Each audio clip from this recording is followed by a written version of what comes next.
TST episode 73 here with original music, a High Valley sensation, Joey Adams. Joey, thank you for coming in here today. Thanks for having me, man. Man, it's good to meet you, dude. I see that you're just absolutely blowing up online with your the single "Losing Sleep" out right now. Trying to. Did I saw that it immediately started skyrocketing in views. Did you put that out, and did you see a lot of views like in your other songs shoot up along with it? Oh yeah. I think in the opening week, that's what I remember most. We hit like 70K streams. That's that crazy. Just closed like this past week, so we're on week 2 or whatever. Yeah. But in that week, I had my 2 other most popular songs, Deep End and West Virginia Girls. They went from like 190, 180K to over 200K. That's nuts. Like that's a decent milestone, 200K. Yeah, man, that's nuts. My wife just added you today as I was walking out. He said, "What's the music?" Like, kind of listen to it, and I just played it on her phone. And she immediately saw hit the follow button. Who produced that song, "Losing Sleep"? That would be my guitarist, Ryan Smurthwaite.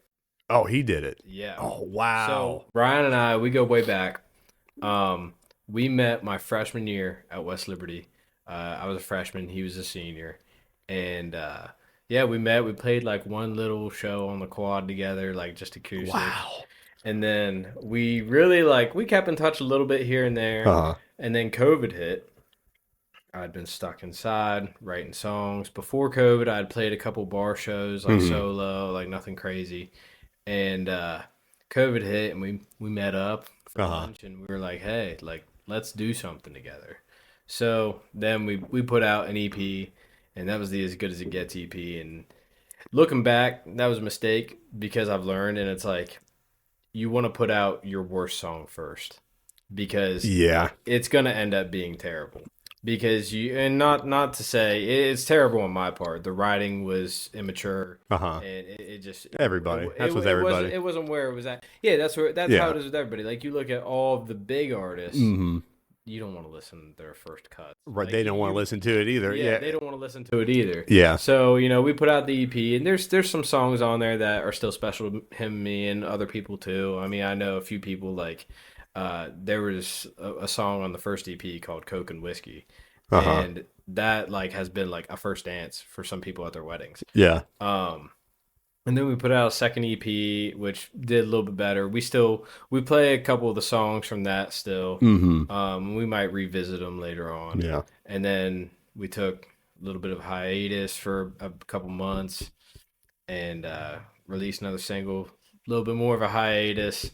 Released 5 singles in 2023. I mean, that's not really a hiatus because you're still grinding. It's not a hiatus because we're still playing shows. We're still doing this.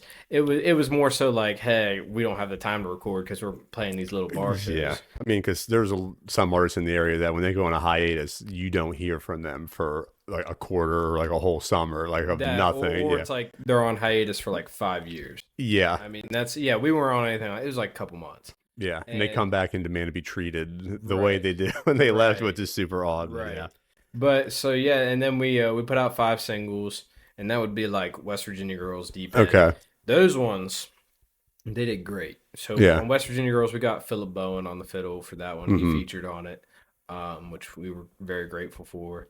And then we put out East Ohio, Deep End, Beer and Cigarettes, and then Blue Mountain Flowers. And, all those did pretty solid, given what we had. And I mean, Deep End, it got over 100K within the first year, which is not anything crazy, right? But it was great for us. We had never been up that far. So that was pretty cool for us. But he's been there since. I was gonna say, when I heard this song, I was immediately thinking, where'd they go? Like what studio they go to? What studio we went to? That's a little bit different. Okay, yeah. So we schedules are hard. Yeah. So we had everyone that plays in the band. Those are the guys that tracked it. Okay. So we all tracked our own parts. And basically, there's this guy in the area, Jamie Peck. He's friends Oh with yeah. Roger Oh yeah. Morgan. Yeah. Jamie is the goat. He's awesome, like insane. Yeah. Yeah. When you So said that it was just him, I was thinking that wasn't Peck or Innovation. That was our. Okay. well, so we used Jamie's studio to lay down like scratch vocals, guitars, and all that. Uh huh. But what we really wanted to get that day was the drums and the bass. Yeah. And we did more than just losing sleep. We did a few songs. Okay. Because we were like, we're all together. Right. We don't know, like, aside from shows and practices, like Yeah. when we'll have time to do this again. So we did a couple songs, and then Ryan got to work mixing, mastering, Nice. producing it, and then we had our keys player. He is he's a student over at WU, Okay. and when he's not there, he's actually living in Malaysia. So Oh like damn. he's not with us this summer because he's in Malaysia. So Wow. yeah, uh, but so he laid down the keys, and then we got Wyatt Kidd out of Moundsville. Oh yeah. Shout out Wyatt. Yeah. Dude, also a dog. Yeah. And so we got him to lay down fiddle. So we used Noah Horvath which he's a guy that just graduated from West Lib. He does his own stuff. We used him to track fiddle. Alton tracked his keys at his own place, and then my boys Greer Lambert and Caleb Asmussen they did the bass and the drums Nice. at Jamie's, and then we also did like the final vocal takes at Smurthwaite's. How was Wyatt in tracking? Because I know like on stage, like once he catches on, you don't have to worry about anything from him. Wyatt is, you can tell he grew up playing. Yeah, yeah, Because he's one of those people you give him a nod. Which granted, I'm the worst one when it comes to all of us up there. Like, and that's how I've always wanted it to be. yeah. Like I want the guys that are playing with me to be Right. pristine, and they Yeah. are. Like they're all fantastic. But Wyatt, it's like you give him a nod and he just takes off. Yeah. With tracking, it's a little bit different because he obviously knows fiddle better than I ever will. So I was like, hey, play what I actually told him. I was like, hey, I want you to overplay on this take. Yeah. Like the first take, I was like, overplay, play as much as you want. And then we just cut it down and we refined it, and you can ask him if you ever see him, and I worked him hard. Did you? I was like, okay, try it again, and then do that little thing you did. Right. Yeah. That's all you can. That's be the same way for me. Just do that little ditty that you did back. Yeah. Right. And like I always like when I write stuff too, I have, stuff going on in my head. So like what I imagine it sounding like. Yeah. And so like, that's also the big issue with me not playing fiddle or me not playing drums or bass or whatever is I can't, like, I can hear it in my head. Yeah. But then it's like, okay, how do I communicate that to one of the guys that's playing? Yeah. And so, but yeah, they all killed it. I mean, they're all insane. The first time I met Wyatt, I did a fill-in gig with Crazy Horse, and they were doing a steak fry, and I remember they sent me a set list. And when I got there, it was they had a completely different set list. So I was going to play all different songs. And I just remember saying, "What's the next song?" And somebody shouted out something I never heard of, and I said, "Well, what is it?" I never heard it. And they're like, "Oh, it's a little ditty and E." And I'm thinking of these guys are legacy players that I'm playing with. They just know it by heart, and that's the way Wyatt was. I mean, like once he caught on to a key, you didn't have to worry about it. Nobody even had him on the monitors. We knew that he was correct. Right. And he was jumping in whenever. And Right. so, how often do you guys get together to practice before? I know you have the G Fest coming up. Yeah. So, what is your prep like? When do you feel like? How many practices do you feel like do you have enough until you're ready for a show? Or Well, I think that, so going back, we didn't start having the full band until 2024. was that the first time you've ever had like So- full band experience? 2020, yeah. Okay, so it's just been acoustic shows So before. so basically I started playing acoustic shows in 2019. Okay. That's when I started doing the little bar gigs, and then COVID hit, Mm-hmm. and then after I got reconnected with Ryan, he was like, "Hey, if we're gonna be making music together, how about like I come sit in and play some lead guitar for you during your acoustic gigs? Like I'll bring my acoustic, and I was like, Yeah. hell yeah, man, cool. So then we started doing that, and we were a duo. And Yeah. then a little bit later on, I got a gig at I think it was Club Cafe up in Okay. Pittsburgh. Yeah. And so I got a gig there, and I was like, well, I'm gonna look kind of silly going up there, just me and Ryan. So then I was like, maybe I should get someone playing like a box drum, like cajon. Yeah. Yeah. So I got my boy Samuel James, and he kills it doing Mm-hmm. his thing. It adds so much. Just a little Yeah, tapping on it. Yeah. right. And then basically I with the whole Stoney's Yeah. sponsorship, they basically got me on to headline a night at the Washington County Fair, and Nice. but I needed a band, Right. so Yeah. it Yeah. was crunch time. It was like June, like late June. Uh huh. The fair was in August. It was crunch time, and in that time we had a bass player. Didn't work out after the first practice. Uh huh. Uh, That's we good. It's good. It's the first practice got him out of the way. That's Right, always right. good. So then, luckily, Samuel James Yeah. again. He plays guitar. He plays bass. He does all that. He's Mm. like, okay, I'll come fill in for bass for you and do backing Yeah. vocals. I was like, hell yeah, that helps so much. Right. And then, so we were like preparing for that. And then another friend of mine, Tucker Nizel, he's from Morgantown. He Uh huh. plays music, and he was like, hey, I have this gig at 123. Okay. Do you Yeah. want to like be on the lineup for it? And I was like, sure. And it was the week before. Oh, And that's so perfect. it's Yeah. so it's even more crunch time. But we use that as like It'll, yeah. our real big trial Get the run. rust off. Yeah. Right. Get the dust off. And, So, we went through all of that, and we've had members come in and out, and drummers, bass players, guitarists. I mean everyone. yeah. And so we've had people come in and out, and then that was the only two band shows we did in 2023. Then 2024, we had everyone locked in, and Yeah. we were like, okay, let's go. And we just went full send.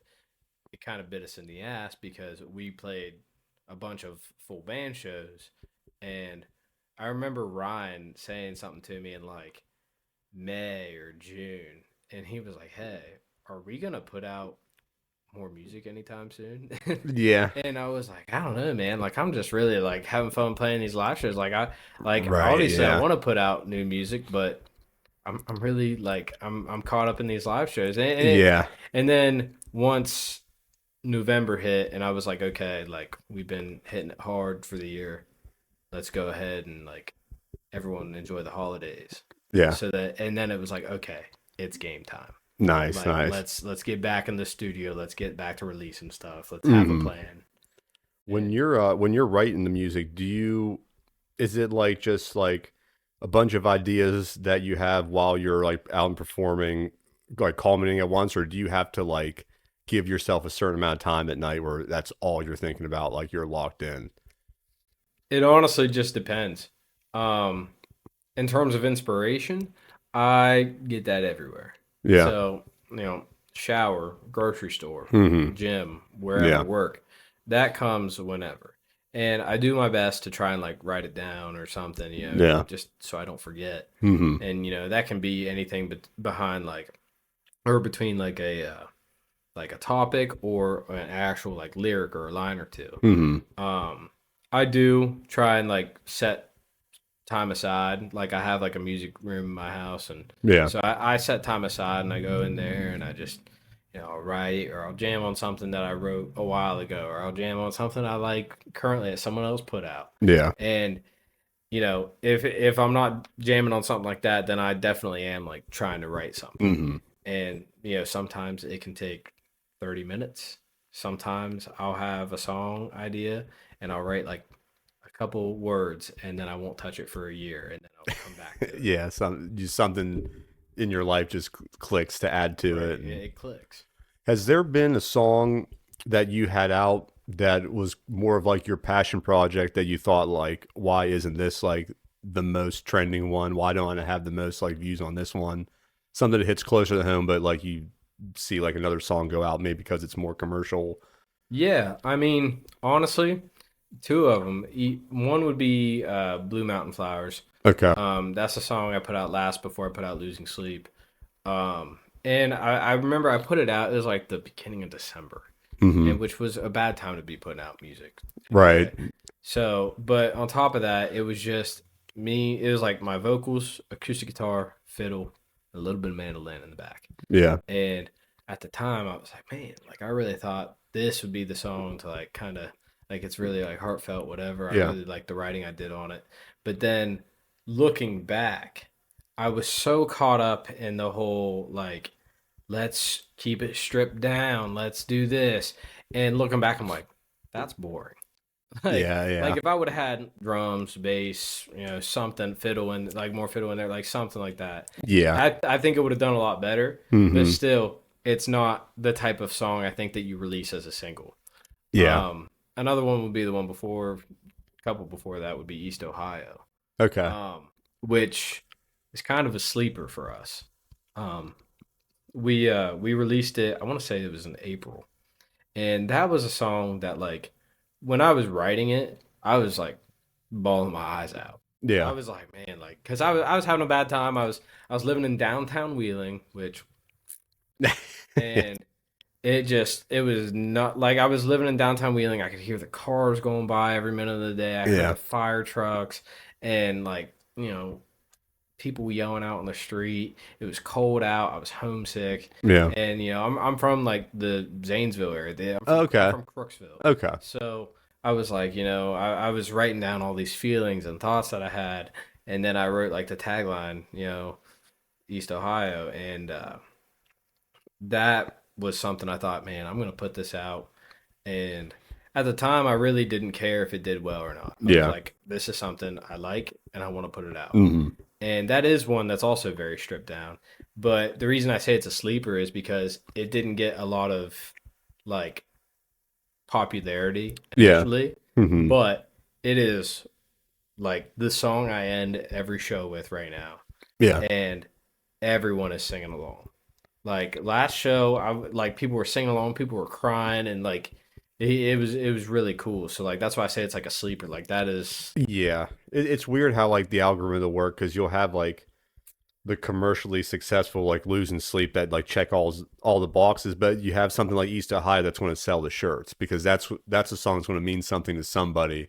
right. That's a song that's going to make you like a lifetime fan, and that's going to come out to more. Right, and that's the thing too. Like, I've had people say like, yeah, like losing sleep, like they like it. It's they Hmm. people have been telling me it's like our best song yet. Yeah. And but then I still have people who are like East Ohio will forever be my favorite song. Yeah. So Yeah.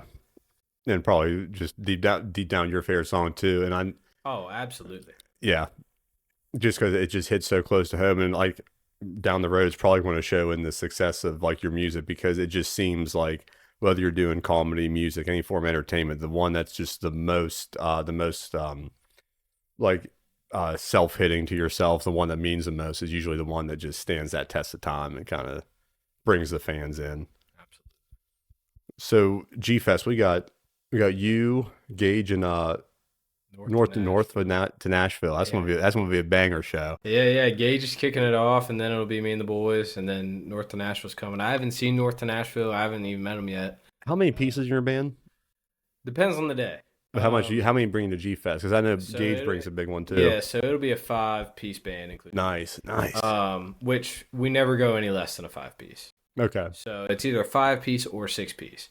The reason I say or 6 piece is because so we have White Kid, and Hmm. then we also have our boy Alton Wong that plays the keys. So it's really cool what we have. Alton and Wyatt are both what I like to call wild cards, in the sense that they can play more than one instrument.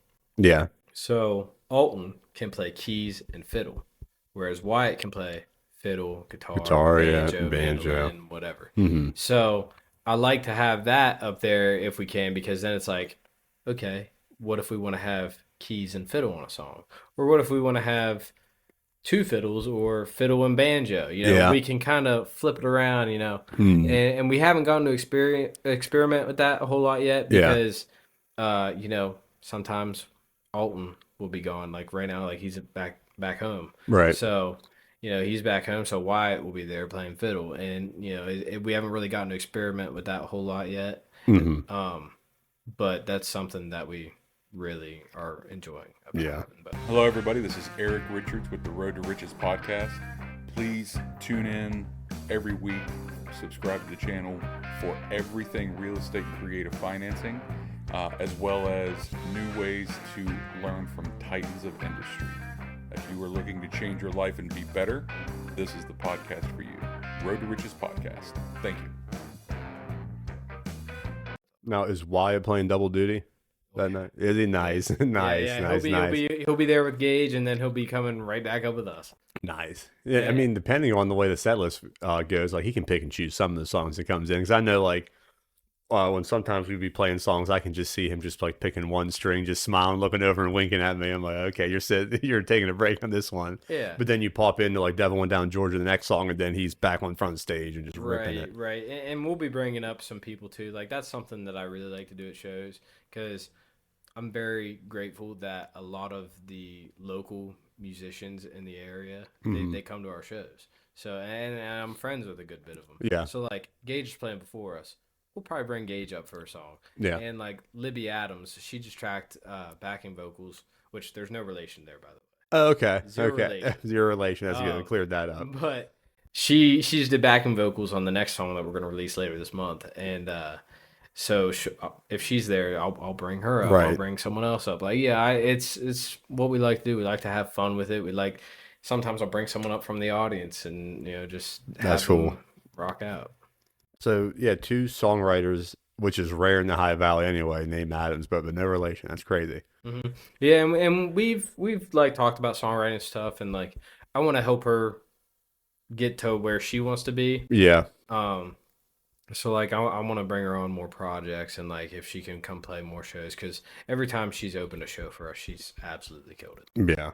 I mean, it'd be cool to get this like culture in the Valley focused more on like getting songwriting in the rounds and helping us. Because you look at Nashville, look at this newest Morgan Wallen song that came out. There's 15 writers for each song, which is ridiculous. It's so crazy, and I think the way Nashville works too, or just like the music in general, is like if you're sitting in that room, you basically get writing credits. Yep, basically everyone gets an equal share. Yeah. From what I've heard, and I mean that's how it is, and that is how it should be because everyone contributes something if they're in the room. Yeah, even if somebody yells like a synonym to a word that nobody can figure out the rhyme to. Right. I mean, my issue is when you have a song that is very well laid out, and it is what it is, and it's going to be a great song, and then you have some guy that hears the song and he's like, oh, you should make this little change, and then, just to get their name on. And since I told you to make this little change, put my name on it. Mm-hmm. I'm a producer now, even though if it wasn't really constructive, just something that would change it.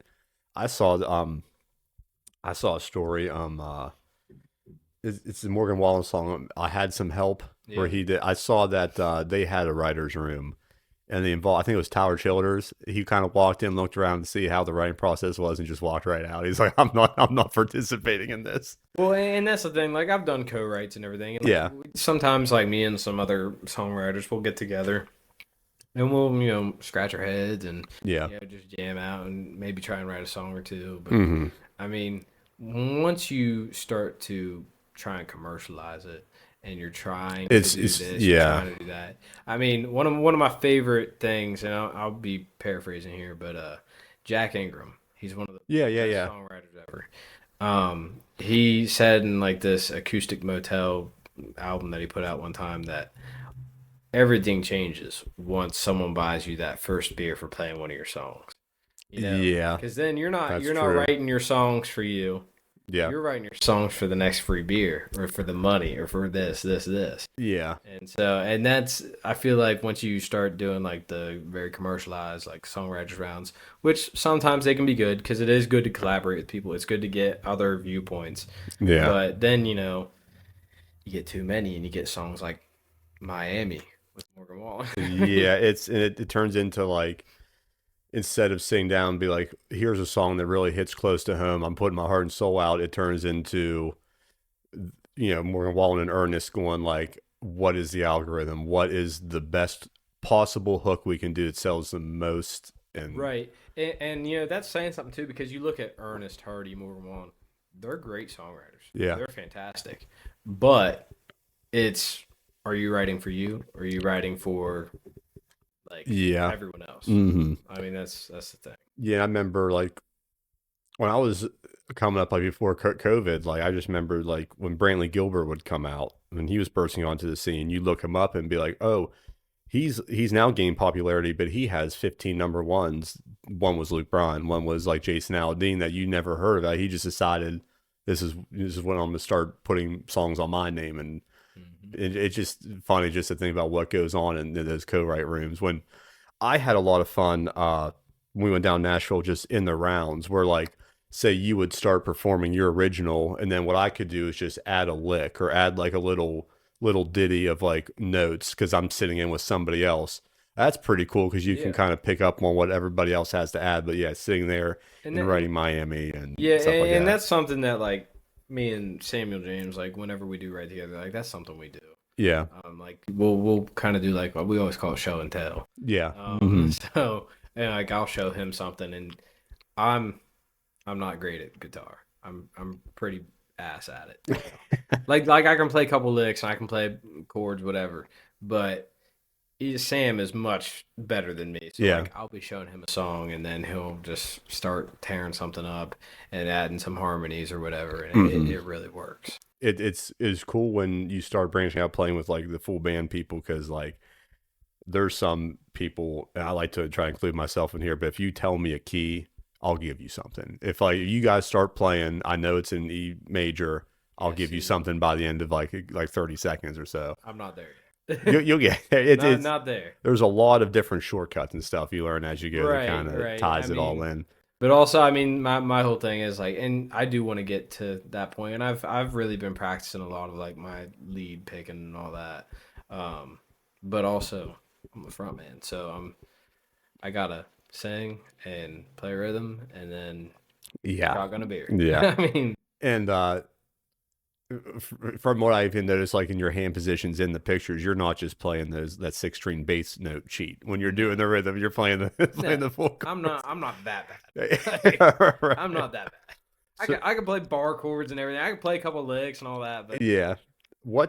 So what is your setup at like a live full band show? Are you guys rocking in ears? Do you play along to a track, or are you looking at your drummer? He's giving you a 4 count. You guys go into it. I'm gonna be real with you. We definitely are not rocking in ears, because up until a couple weeks ago, I was flat broke. Yeah. I'm still kind of flat broke, to be honest. But but no, we don't rock in ears. No, we normally do the wedges. And I mean, in terms of like how the songs kick off, it really depends. Sometimes the drummer kicks it off. There's one song that we haven't put out yet, but we play it in our live shows right now. It's called The Other Side. And we've been kicking it off. Like that's been like the song that we started with. And the reason I like starting with that one is because it starts off with a fiddle intro that is kind of like, you ever hear the song Q Country Roads? Yeah, Q Country Roads, yeah. Charles Wesley Gobb. Yeah. So that lead intro, like that's kind of what we have Wyatt do, right, or Alton do on that. So so like we'll kick it off with that, or sometimes it's me with the acoustic and then the band comes in. Sometimes the drums kick it off, guitar kicks it off. But I mean, there's a beat, and then it's you guys versus the forces of nature. I like that. I like that. When I started playing too, I remember in-ears were like $4 or $5 grand, and that's at the time you had to have like a mold done. You send them to a doctor, they send them back. So I never did it. You can get like $200 ones right now. Yeah. Well, it's insane to me to think. Well, and that's the thing. I've heard mixed reviews, and people are like, "Well, you're either gonna love them or you're gonna hate them." Yeah. And so, I don't know. We're playing some pretty decent venues right now, and if we get to like a bigger venue, like like Star Lake or Stage E, something like that, or somewhere in Columbus, like, then we should probably make the investment. But the biggest stages, like right now, they're 1,000 to 1,500 cap stages. Yeah. I always preferred wedges, and for some reason when I was younger, I thought like, oh, I got Angus Young tattooed on my arm. I don't need in-ears. He never used in-ears and all this stuff. And then a few years ago, I got hit with a monitor pop, and for a week I woke up the next morning, and for 10 days straight, I woke up and I was in vertigo. It felt like I was on the Phantom's Revenge, and it did not stop for 10 days. I was just laying on my couch, and I just remember the Summer Olympics were playing, and the only thing I could do is just listen to what country was winning, like the Oh my breaststroke, just gosh. sitting there as like my whole world spun. It was terrible.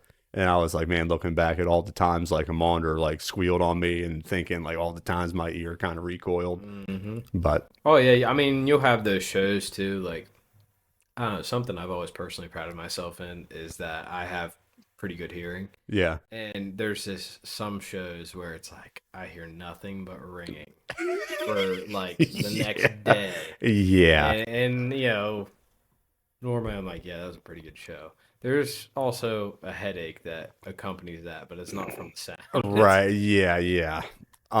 There's nothing better for me than that feeling after a show, and you know you guys killed. Like sometimes, like somebody will send you a video back on your phone to show like your performance, and if the sound from the front's good, like you'll just be laying in bed, your ears are ringing, but like that adrenaline's still pumping. You're just like, hell, oh man, it, every time we play somewhere, because honestly, like we've been very beneficial. Because when I first started playing, and it was just me and then me and Ryan, um, we built up a pretty good crowd. Like we play yeah, these small little dive bars, and we'd bring 30 to 50 people, and yeah, then we got the band, and that went up to 100, and yeah, that went yeah, up to 200. right, right, So like we sold out Waterfront this past year. We packed Generations. I mean, it's we bring a lot of people, and normally it's a high energy fun show, yeah, and I'm moving around playing. I'm by the end of the night every single time I am covered in sweat, I or other liquids, yeah, beer, yeah, whatever, yeah, and I'm dead tired. I feel the equivalent of just like I ran a 5K. yeah. And so, I mean, I always am amped up after the show. I Mm-hmm. just don't want to go to bed. It's like Yeah, it's 3 in the morning, and I'm thinking, okay, I need to like make some ramen and like chill yeah, out. Like I yeah. don't. The best thing for me is just doom scrolling. That's the only time I really doom scroll. That's the only time I'm like, I need to shut my brain off somehow. And that's the only thing that does it. Just scrolling at memes I'll never remember like the next Yeah, morning. dude, But those log cabin videos that are sped up where the guy's building it in the woods. Oh my gosh, that nothing puts me to bed better. Like, there's a guy that I got into after shows. My wife and I started watching. It's Camping with Steve, mm, and this guy will pick like a crowded roundabout, and he'll do stealth camping like in the yeah, middle of the I've seen roundabout. that. Yeah, Yeah. it's so funny. It's just cars will going around him, and he's trying to make like a like a can of beans on like his own like little home burner in the middle of these bushes. Usually, I'll usually watch that for a half hour and finally like now Right. I can finally pass out. Tonight this hasn't gone away, but at least the brain shut Oh. off. When people do go to see your shows, what is the ratio between like originals and like covers? Oh, we do like 5 covers and then the rest original. Nice, nice. Like I honestly, well, and that's the thing too, with every practice. So I mean, going back to the whole practice Yeah, conversation, we had a big bulk of practices right at the beginning where we were like, okay, let's really fine tune this shit. And yeah, then we moved on to where now it's like, oh, we have a show coming up, let's get at least one practice in. yeah. And if we feel good with that one practice, like I mean, a lot of stuff we just know it. Like it's ingrained When in you're us. writing it, I mean, you have that And process of right, every and single it's thing. just ingrained in us. Well, now it's like, okay, let's add another original. And then when we add that other original, we take away one of those covers. We'll keep a few of the fun ones, like we'll do Revival Yeah. or Dixieland Delight, stuff like that to make people amped up. Two other ones are Boys from Oklahoma Okay. Yeah. and Yeah. Yeah. what's the You Can Have the Crown. Hmm. So like we'll do those ones just because they're fun. Yeah, and it's not, Um, and it's still not even the standard that you see at every show. I mean, you're still getting some variety out of those songs too. right. I mean that's It's the not thing. fulsome, you know what I mean, Yeah, every single time. yeah, it's not Folsom. It's not, Sweet Home Alabama, which, if we're running short on time Right. or if the crowd's still amped up, like, we'll rip off whatever we Yeah. need to. But yeah, no, we pride ourselves like we are not a cover band. That's nice. We do not like to do covers as much as we can. Like we want to keep doing our stuff because every time we do our stuff too, people are singing along. I Yeah. mean, the people will text me like after a show if we do add like a new original, and they'll be Hmm. like, "Hey, who does that?" Yeah. Like we haven't heard that one, and then I'm like, "Oh, well, you're gonna hear it in a couple months when we put it out." That's Like, nice. I mean, and it's rare to see around this area with original bands, but like, I don't know the percentage, but most of the time in this area, I would have to say when you do hear original, you're going to hear slower stuff, and you're going to hear like a writer's night where you're going to have like three acts that typically do slower music to see that upbeat. and I think the slower stuff is easier to write. I Yeah, mean, yeah. like I can go write a slow song in my car in probably 20 minutes. Hmm. It's getting those upbeat, fast, fun, catchy ones. Yeah, That's when it can be, a little bit more of a challenge. right. And so, I mean, but you're right. Like a lot of people, and I think a lot of people too, it's hard for artists that are doing original Yeah, stuff to break onto any scene. I yeah, mean, when I started putting out original, or when I started writing original stuff, I should say, yeah, I would play these like little bar shows, and it'd just be me. I'd bring a bunch of my friends, and I would play a bunch of covers, and then I'd play like three originals. yeah. And so now it's like the exact opposite. That's I'm playing a awesome. bunch of originals, but it's because I kept pushing it, and I'm like, okay, you guys like those three? Here's a fourth. Here's a fifth, and it just has grown over time. And like I'll share them on Instagram, TikTok, all that. Yeah. But yeah, And, it's hard for anyone doing original music to and we were break into any talking, scene. before, like it opens so many avenues for you too. Like we were talking about the different things we can produce here with original music. Like if you have your own original music, you're free to actually do things without It's worried. yours. Yeah, it's not you're not worried about like, oh, this video could get taken down, or something. And Well, and that's the thing too, because you look at a lot of different venues, and like there's a difference between a gig and a show. hmm And I'm pretty proud to say like the majority of stuff we do is a show. yeah, Very rarely will we have like a gig where it's like, okay, we have this a lot of time. Like we have to play this a lot of time. We're gonna get in trouble if we don't. Like whatever. right. Like I don't really think we have any of those. Because even like when we play at Jen's, like normally it's like, oh, we want you to play 10-1. But like we've ended it early before, and it's like we put on a good show. We bring a big Yeah, crowd. they got what they paid for. They do. They're like they're happy. Like they like the fact that we go in there and we tear it up, and Yeah, we're out of there at 12:30. and you're not playing shows where it's just like, hey, we got to stop because there's a Chinese auction, and you guys can like go. It's like you're actually putting on a production with a Well, crowd. yeah, and that's the thing too. I was telling someone this the other day. Like we don't take a break. Oh Like no, okay. no, I used to take breaks when I was playing solo or like with the three piece. Hmm. Um, and it all kind of switched one night for me. I was playing in Morgantown, and it was just like a little solo duo thing. Hmm. And Samuel James was there, and he was like, "Hey, like when you get a break, like can I come up and play a few?" And in the back of my mind, I was like, "Yeah, that'd be cool." Like Sam's like killer, Uh-huh. and but then I was like, "The crowd's here, like people are The enjoying momentum's this. there, Like yeah. I don't want to lose this." And then I just thought to myself, "Why would I ever take a break? What am I gaining from a 10-minute break?" Yeah, I Like see that. Yeah, I see that because people are so used to like the shows mainstream that they go to. And you go to some at Starlight, go to the Capitol or something. Those bands don't take break because they're doing that set. You don't want to put yourself in that category the of I'm a gig band. We're taking our break. Like a right. residency type Well, thing. and like sometimes those bigger acts they do take breaks, but that's if they're doing like a 3 hour. Right. Yeah. Yeah. Yeah. Yeah. Like they have to have like an intermission. Yeah. But yeah, no, I'm fully against taking breaks. That being said, like if I notice like the band is getting really like worn down, like we're just going hard, Yeah. I'm like, okay, guys, I'll do like at this past show, for instance, at Generations that we had. Um, my drummer Greer, he was sick. Like he showed up and he was like, dude, I feel terrible, and I'm like, yeah, Uh-huh. like he was rough, but dude was locked in the entire night. And towards the end of the night, I looked behind me and I saw him, and he just looked like he was like half dead. And I'm like, okay, I'm gonna do one by myself. I ripped off an acoustic version of Springsteen, Uh-huh. and Oh, that's good. Yeah. Yeah. and everyone was singing along and everything. So it was like, okay, a couple minutes, let the boys catch their breath, Uh-huh. bring them back up. And they did, and they killed it, and like but yeah, it's you got to look out for your band members, you got to look out for everyone around you, Yeah. and Yeah, so I mean, too, it's like you guys still understood though, just like a one song turnaround. I mean, that's enough. I would say for me and most people I played with, like get your head right for one song, get hydrated. Like if you need to like just kind of like organize your mind to what's next in the set or something. I mean, yeah, right.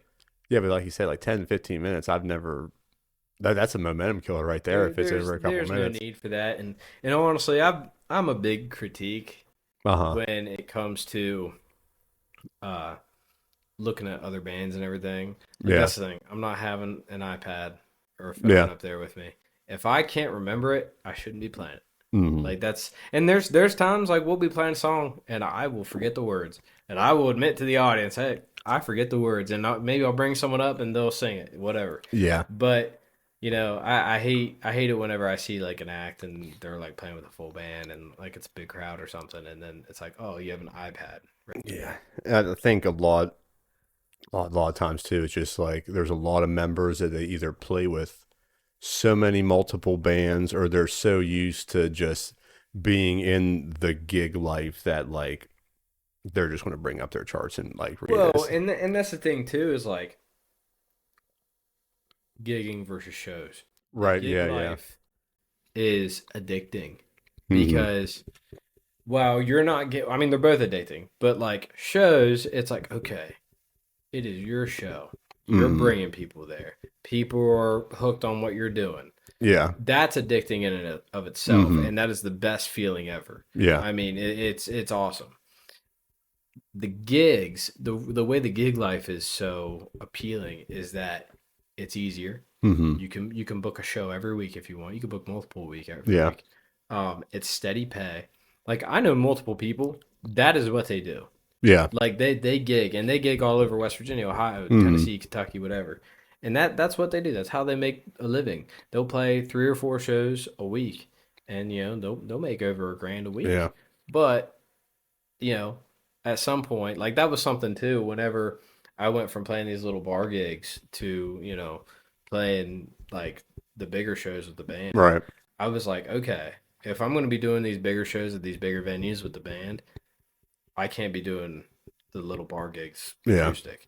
And I feel bad too because it's like I I'll have like a bar or something that I played a year ago. Like Uh huh. they'll text me and they'll be like, "Hey, you want to come play?" And like Hmm. that'd be great. And I want to because it's like, okay, I know I'll bring people there and like help them, but also it's like I'm not trying to do gigs. I'm doing shows. I mean, optically too, if you're like putting your original music out, it's growing. You're using this momentum. It only takes somebody a second to click on your profile and just scroll like this to see whether you're putting on shows or you're gigging. Can I see him right across the river next week if I miss his show like this week? And that's Exactly. what you're trying to avoid. Yeah. Exactly. And also with gigs too, it's like people 90% of the time your background music. Yeah. That's and it's very demeaning. Like that's the thing. Like I don't know. It's also good to humble yourself though. I mean I still do like if there's a point in time where I need some extra cash. I'm like, hell yeah, I'll go play at your golf course or whatever. Like Yeah. it's whatever. But Yeah. And it's there's a comfort in it too, especially if like people order like it's like I don't even have to worry about scheduling. I can have this residency. I can show up say once every 2 weeks, get paid the same set, and that's last good. year, last year I think it was in like October. I was hurting for cash. Yeah. I mean, I had $30 and it was all going to my gas tank to get to some golf course over in Pennsylvania. Yeah. And I went down there. They just wanted someone to play in their restaurant for 3 hours. Yeah. I went down there. I got $400. I tell you what, man, I played Lady May about 7 times. I mean, Yeah. like I didn't play any of the hard fast stuff. I didn't have to belt anything out. I was like, you know what? No one's listening to me. Yeah. This is easy, Yeah. easy cash. It's crazy and a little disheartening at the same time too. Because I remember at one point, uh, in Matt's band, we played Red, White, and Boom, which is like the July 4th of Columbus. There was Right. like 40K people there. Like I was on stage and it was like a sea. I couldn't see the end of where this crowd was. And to think like I would play that where that's like all the adrenaline, all the tinnitus you get, like all that good stuff. Well, I was hurt on cash one day, so I played a restaurant gig, acoustic, and I had two drum pedals. And I looked at my guitar case of all the tips at the end of the night, thinking like, this is the paying gig. Like, like how's this even possible? But it's just the reality of it. Yeah. But well, Joey, well, thank you for coming in. This was awesome, sir. Thank you. Thank you for having me. Enjoyed talking with you over some beers. It would have been 1,000 times better if these were Stoney's. Soon. They're coming. You're telling me they're coming to West Virginia. They're coming to West Virginia, and we'll get you hooked up. What can I expect? We talking like a craft beer? We talking like it's like a good. So they have two. They have the light and the premium. The light, it tastes like a really well-bodied light beer. And honestly, like the best part about it is, and this sounds like I read it right off the website. Yeah. They don't use any sugar. Okay. It's barley, hops, water, yeast. That's it. Nice. And it's brewed in PA. The guys that own it, like they're all super cool. Like, but yeah, no, I mean it's a good, well-bodied beer. The premium, it's like a heavier beer.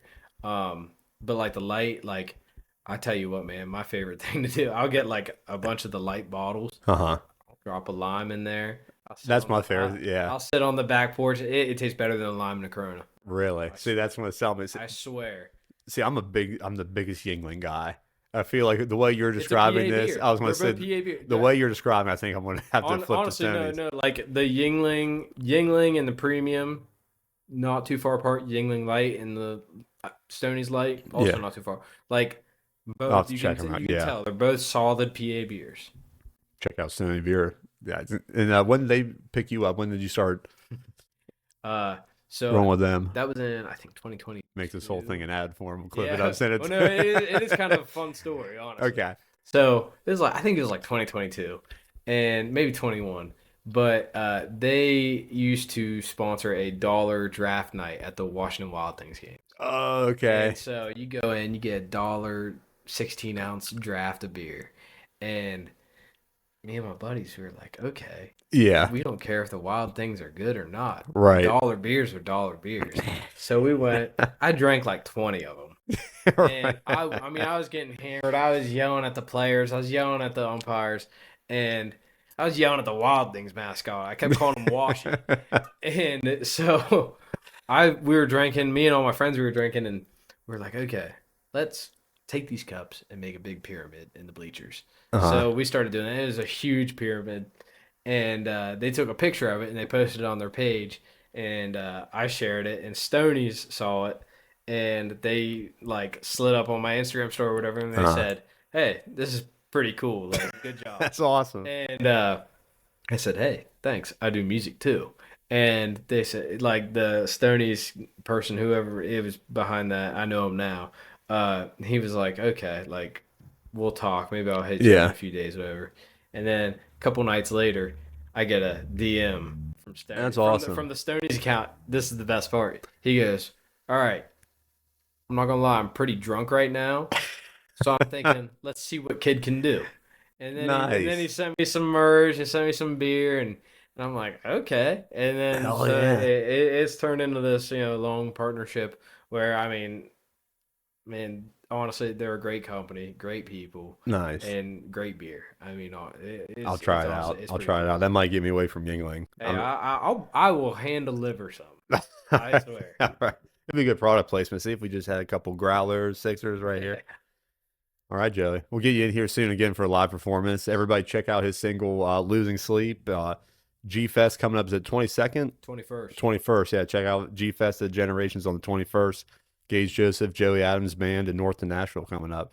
Again, check out Losing Sleep. We got it on my wife's playlist. I have it on mine. And congratulations on all the views, man. Thank you, man. Thanks for tuning in, everybody.